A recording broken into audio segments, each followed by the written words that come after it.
I am live. Hi, everybody. I'm here live on Facebook. I'm live. Okay, I need to just adjust my seating. I need to shuckle myself a little bit. I've been sitting at my desk all day working. Okay, how's that? Can you all see me? Can you all see me and the flowers behind me? Those are real. Those aren't. Okay, so we're going to talk about dating. So tell me, how many of you listening right now are single? How many of you guys are single? Give me a thumbs up or say, yes, I'm here, I'm watching. Okay, so here's what I'm going to do, though. I need to open up a Facebook page so I can see where everyone is here. And if your answer, oh, there you are, Mona. I love you, Mona, Mona. Aloha, sister. Good to see you here. And Marcela is here. Mona, you're not single. Unless something's happened lately that I don't know about. And someone says, I'm single, 33 in San Diego. Well, that could be a fun place to be single. There's lots of people there. Maybe, maybe not. Okay. But the question is, who else is single out there? Single and interested in finding your life partner and or a companion, a partner, a monogamous, healthy, happy relationship. Someone says, I'm uber single. Okay, I can't see your names. Some of your names I can see, but some of your names I can't see. Okay, hold on a second. Let me see if I can figure out what group you're all watching in, and I can figure it out from there. I'm uber single. Okay, tell me who wrote I'm uber single. I love that. James, I know you're happily married. James always says, I'm happily married. Well, so am I now, which wasn't always the case. As some of you know, I really struggled with dating and relationships for a pretty long time until I kind of figured it out. I have figured it out. Because it was brutal. And when I was 46 years old, oops, hold on. I had this great professional life. You all know that I run Celebrate Your Life events and love what I do. Absolutely love what I do. And honestly, my relationship life and my personal life was awful. So I went on a mission to figure it out. I went on a mission I was 46, single, tired of being single, wanted to know what would it take to get into a healthy, happy relationship. And I was sick of the relationships that were a fail, that weren't a match for me. And for those of you who haven't struggled with this, you're like, oh, it's easy. Well, it's not easy. If you haven't struggled with this, if you've been out there in the dating scene, and I was 46 years old by this point. So I'd been on a lot of dates. I'd never been married. I'd never been engaged. I think I'd lived with somebody once, but that was a train wreck too. They were all just train wrecks, but there were some nice relationships in there, like in between. When did I start dating? I started dating when I was probably 16. Yeah. So from 16 to 46. So there were a few relationships that were really lovely. I don't want to diss all of them, but the majority of them were real train wrecks. And for those of you like myself who have struggled with it, it's a real thing. It's like you're looking at yourself going, okay, what's wrong with me? Am I not good enough? Am I not pretty enough? Am I not funny enough? Am I not smart enough? Am I not this enough? Like, what the hell? Why is the rest of the world able to do this so easily? But yet I'm struggling. Has anybody out there totally relate to this? Who can relate to that kind of BS out there? Anybody? Was I the only one on planet Earth that felt this way? Because I know I wasn't, because I had all my girlfriends and we were always talking about this. And I was hitting that time when Sex and the City was just coming out, and we were glued. We were glued to the TV about Sex and the City and watching those episodes and just relating to the struggle. And it was real, because by the time I was 46, I realized, okay, so I don't really want to do the rest of my life by myself. I was happy by myself, loved it, but I really didn't want to. I really wanted to figure out, what does it take to find your life partner. Okay, good. Everyone else. So everybody says, so Rita, you're saying yes, you're single. A couple of other people said yes. Judith Adair, exactly. So here were some of my biggest pet peeves, and I wrote them down. Here they are. Here's what I hated, the most annoying ever dating cliches. And if you've ever talked to like some of your married friends, right? Because a single person would never say this to another single person. All right. It's only those people who were happily married. This is what they say to you. You ready?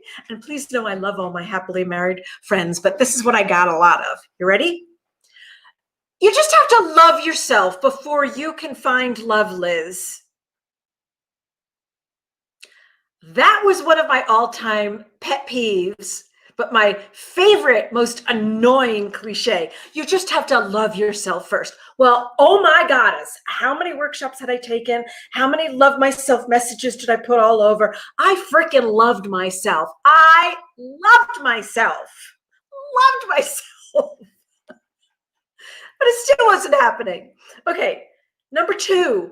Most annoying thing that was ever told to me when I was dating. You ready? Liz, you have to stop looking for it, and it'll come when you least expect it. Okay, so what's wrong with that statement? You have to stop looking for it. Just go about your life and it will come to you.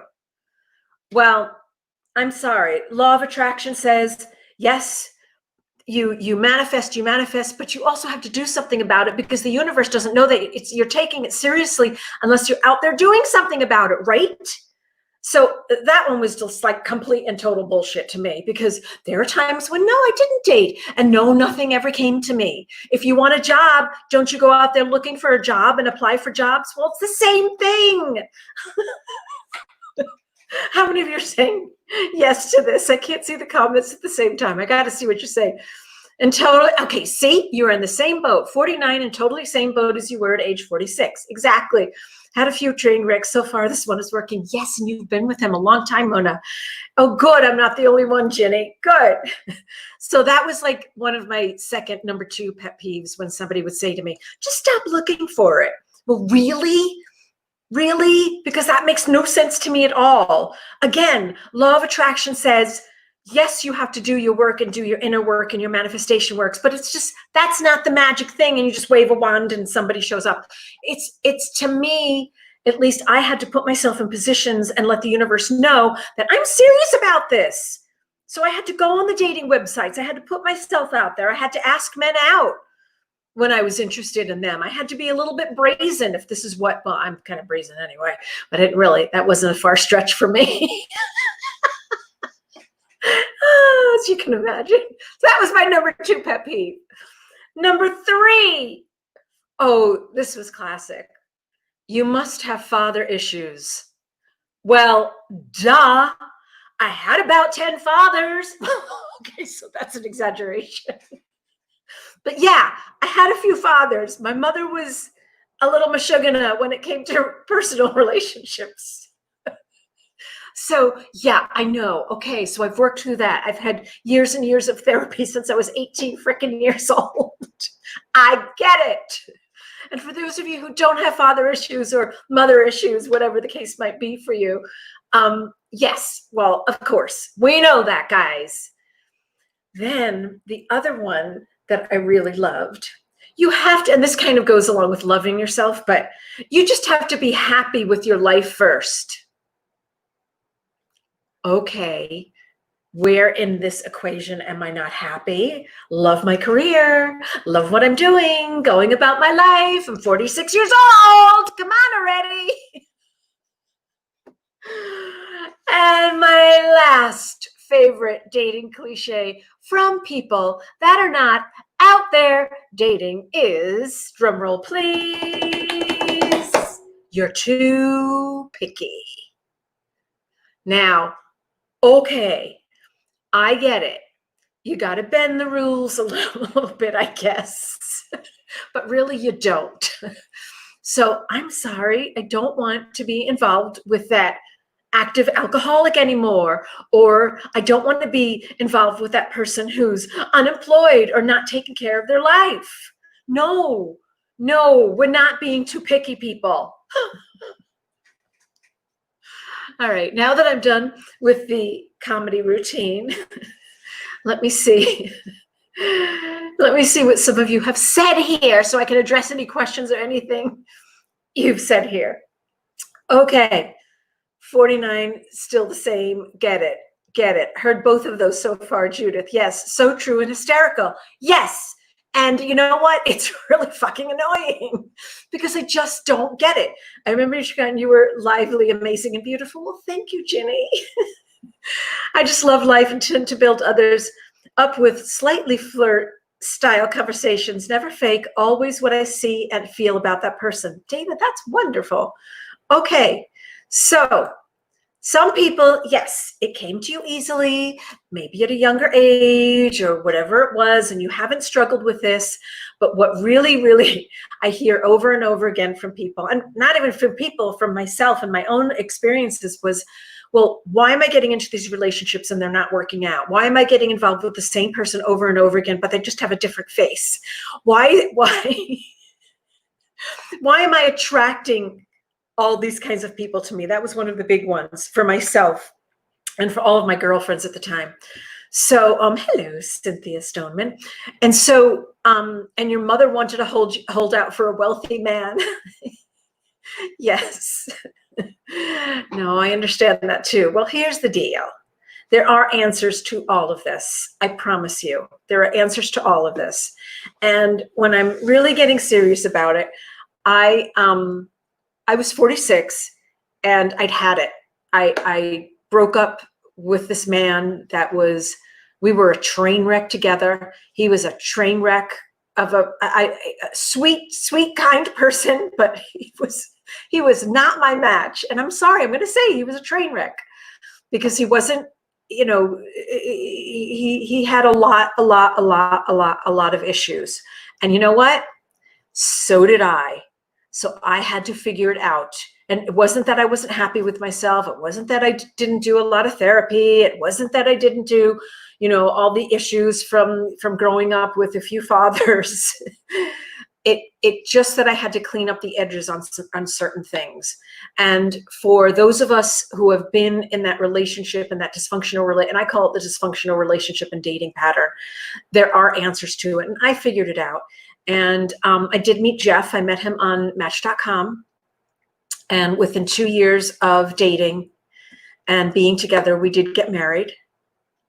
And we're still married 10 years later. Yay. But the key is there are a few little secrets that we just need to unlock. There's just a few things, tweak things that we just have to take care of that I learned, that I created, what I call the Liz Game dating plan. The Liz Game plan for dating, whatever it is. It was my own little thing that I wrote down, and I created a game plan for myself, and I followed this game plan to a T. And I did that for about 9 or 10 months. And I had to have a lot of emotional discipline, and I went on a lot of dates, guys. I emailed with a lot of men, and it doesn't matter whether you're straight, bi, gay, lesbian, doesn't matter. This goes for everybody, everybody's sexual orientation, trans, whatever it is, all across the board. So I think that I'm going to be teaching a class. I think I've shared that before, and I'm going to actually post the URL to it. So those of you who want to join me, super inexpensive. It's only $19.99. I'm making it really inexpensive. So for those of you that want to learn how to really stop this insanity of going from relationship to a relationship and not finding somebody that's a fit for you and you're a fit for them, this is you're going to get your answers to these questions in this 2-hour session. I'm doing the event on Thursday. Here, I'll post this too. Thursday, June 18th at 5 p.m. PST. And that's 8 p.m. EST. So if you know of anybody that's single, if you're single, and here's the key though, because you can be single and never want to be with another person in your life. That's great.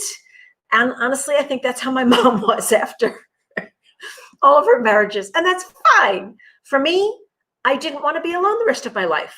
And there's no shame to that. There's no shame in saying, I'm out here. And that's what I did. I actually made a proclamation. Every time I met somebody on one of the dating sites or I was dating somebody, I said, listen, I'm out here dating to find my life partner. I'm looking for my life partner. What are you doing on this site? What's going on with you? What are you here for? And if they said to me, oh, I'm just dating, I just want to hang out with people, I would say, bye-bye. Not for me. And I did this pattern. I was really disciplined. I was so proud of myself. I was really freaking disciplined because no matter how attracted I was to a person, if they didn't say, yes, I'm also looking for my life partner, I'm looking for a relationship that will lead to marriage, I knew I wanted to be married. So whatever it is that you're looking for, you get to proclaim that. You get to say, I'm looking for someone for a serious relationship, for a monogamous, healthy, committed relationship that looks like this. Or I'm looking for somebody just to date, just to have flings. That's fine. If you're looking just for flings, my workshop, it's not going to be for you. But if you're looking for someone if you're looking for a partner, if you're looking for a life partner and someone to be in a serious, committed, healthy relationship with someone that's a fit for you and that you're a fit for them, then this workshop's for you. We're going to do some woo-woo spiritual stuff, manifestation, but a lot of what I'm going to be talking about is very practical. Is very real and solid and practical. And there's a whole action plan behind it because I'm the how-to person. You know, I believe in, I love workshops and I love going to sessions, but after my workshop, I want to have a game plan. And that's what I'm going to give you guys because I know that I was totally fed up with my dating life and I wasn't a young bride. I mean, I was not 20 something. I was more like almost 50 something. I was 49. And I say that kiddingly because there's still a part of me that I was like, ooh. But that's what was my life path. And I think maybe part of it was also so I could learn it, so I could figure it out and figure out the bullshit so I could, oops, sorry. No, I'm not sorry. That's how I talk. You guys know that. Oh, that's a great question, Judith. Hold on a second. So that is like, that's what we're going to be talking about how to bust through all of the dating BS and really finding someone who's serious. Okay, Judith, you asked an amazing question, and I will tell you the answer. After you met Jeff, did you continue to date? After I met Jeff, yes. I was seeing someone else at the time when I met Jeff, and this is something I'm going to teach in the workshop. I did not go exclusive with one person until I knew that they were ready to be exclusive with me and I was ready to be exclusive with them. So yes, I did date for a little while after I met Jeff. And here's the key. I didn't jump in bed with anyone. And we're going to talk about when to have sex. Okay? Yes, we're going to talk about sex. Yay! How fun. We're going to talk about sex, relationships, dating. We're going to let it all hang out, guys, during the course on Thursday. So we're going to talk about like when you know just to start dating somebody or when to speak up and say, hey, I'm only dating you right now, right? I would like to be exclusive. Where are you at right now? That's how you find out like when to take it to that next level. Okay, was he ready for marriage when he met you? You know what? Yay, sex, I love it. Was he ready for marriage? I wouldn't go out with anybody unless they were in a relationship. If they weren't looking for a relationship that would lead to marriage, then I wouldn't date them. So the answer is yes. And that, okay, I'll tell you the story. So when I met Jeff, and now I'm on Match.com, I'm on JDate because I'm Jewish, right? And I thought, oh, a Jewish guy would be okay too, right? Because I'm Jewish. I was on Yahoo Personals and eHarmony. By the way, I hated eHarmony. It did awful things for my self-esteem. And yet I also found people that loved eHarmony. So anyway, I was on Match.com and Jeff and I met each other and we emailed just a little bit, because my pattern was I emailed maybe once or twice, and that was it. And then if I found that I wanted to talk to the person, if they didn't suggest talking, because listen, you see, I don't know if I can snap my fingers that well, but I was not screwing around. I wanted this to happen, and I was ready for it to happen now. And I let the universe know that by the way I was acting, the way I was behaving, the way I was presenting myself out there. So if the guy didn't ask to talk, I would ask to talk. And I would say, hey, listen, why don't we have a conversation? Let's talk. And so the minute he gave me his number, because I asked for his number so I could keep my number private, we set up a time to talk. If they weren't willing to do that, we're out of there. They're out. They're done. You're not willing to give me your number so we can talk? And I'm a woman, and I'm sorry, I'm being a little bit, I don't know, not feminist or whatever, protective of myself. I don't know what to call it, but that's the way I felt. I didn't want to give someone my number. I would prefer that they give me their number. And then when I called, I did block my number. But we set up a time to talk. And during that first conversation, before we met, what I would say is, and I've written down the sentence and I have to find it, but I'm paraphrasing this, and I'll talk about this during the workshop too. What I said was, I'm on Match.com because I am looking for a relationship that will lead to marriage. What are you looking for? Right? And if they didn't say, I'm looking for a relationship that will lead to marriage, or if they said, oh, I'm just looking to date, or whatever it was, I wouldn't go out with them. The conversation would be over, because it's like, here's how I equated it. I equated it for looking for a job, right? I mean, the last time I've had to look for a job was in 1994. Thank God, knock on wood, everything, right? So the way I presented it was like I was looking for a job. And if the job didn't have the criteria that I was interested in doing for my life, why is it any different than looking for a life partner? Why would I waste my time?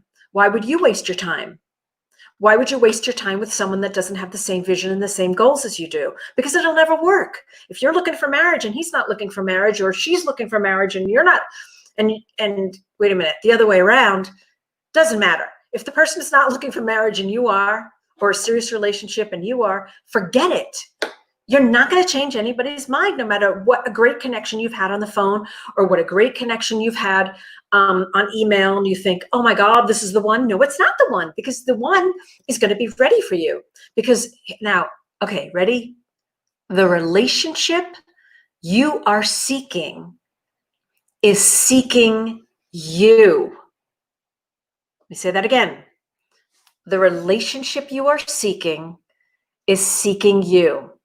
So the relationship that you're looking to create with somebody out there, that person is out there looking to create that relationship with you. We don't get to think limited. No limited thinking here. It's not allowed. And I had to really, really pull myself out of that one. Oh, all the good men are taken, or everybody's married, or there's nobody out there for me. In the entire universe filled with people, quality people out there that are looking to be partnered, you betcha there was one person out there. And in the millions of people that live in Arizona, I don't know what the population is here, I just live here. There wasn't one person out of all these millions of people. Bullshit. Do not let yourself go down that rabbit hole, because it's a lie. It's not true. I'm telling you, it's not true. If you have a soul's calling to be partnered with someone, my honest to God belief is that God would not put that in your soul and in your heart and in your desire if there wasn't something out there for you, if there wasn't someone out there for you. I strongly believe that. And I believed that even all those years that I was endlessly dating, and I had some horrific relationships. I got myself into some pretty messed up situations embarrassing situations, embarrassingly awful situations, like unhealthy. And so here's the deal. If I can do it, you can do it. That's what and I'm going to talk about the train wrecks, because when I talk about the train wrecks that I've had and the dysfunctional relationships that I have, it gives people hope, because most people haven't done the shit that I've done. So I give people hope. That is my calling, right? Because I certainly had enough on my plate that I was not doing, very well. So, so I certainly learned through all of the dysfunctional BS that I went through how to undo it and how to get into a healthy, happy, joyful, monogamous relationship with the great man and a great woman together, the two of us, great woman, great man. All right, so that's what I'm going to teach. So here is the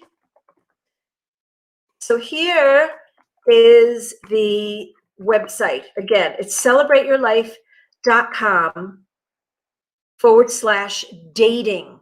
And so I'm teaching the class on Thursday, June 18th at 5 p.m.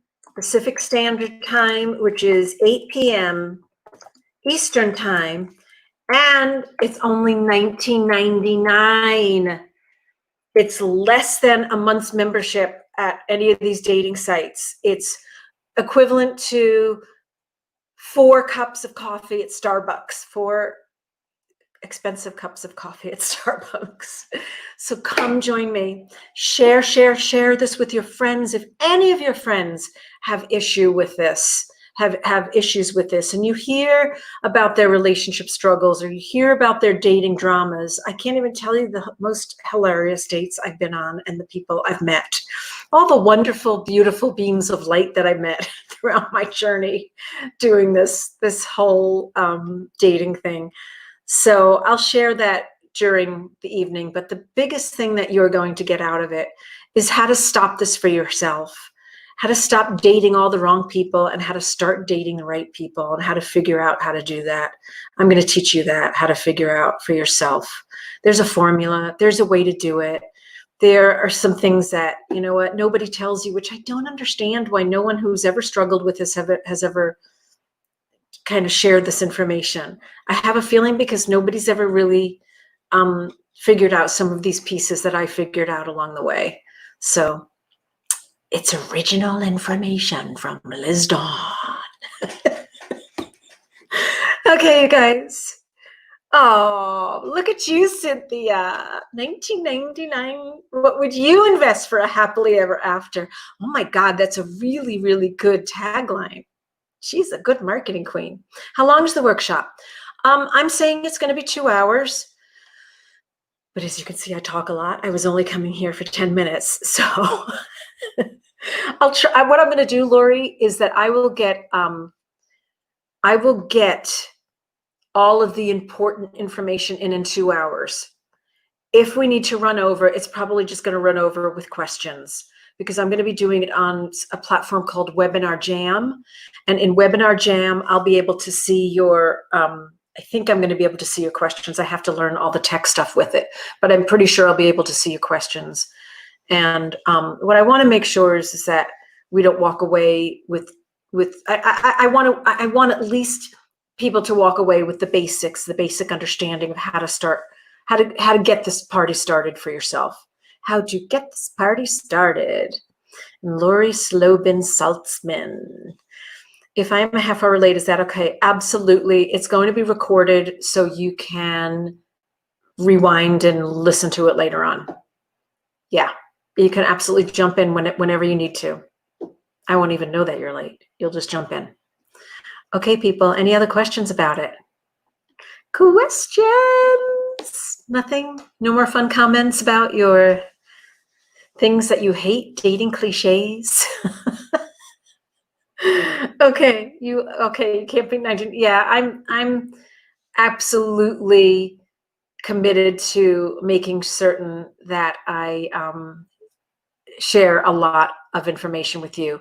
I also want you to come prepared, please. Bring a pad, paper, and a pen or pencil, because we're going to do some work. We're going to do some experiential exercises. So make certain that you bring some work with you. Okay? All right, everybody. Thank you so much for tuning in. I really appreciate it when you pop in. That kind of makes me happy that there's some people that are interested in this. Oh, it's 333, angel number. Woohoo! Okay, everybody. Mwah. Big kisses to everyone. Thank you so much. And I'll see you on Thursday, June 18th. Come join us and share with your friends. Okay. Love you all.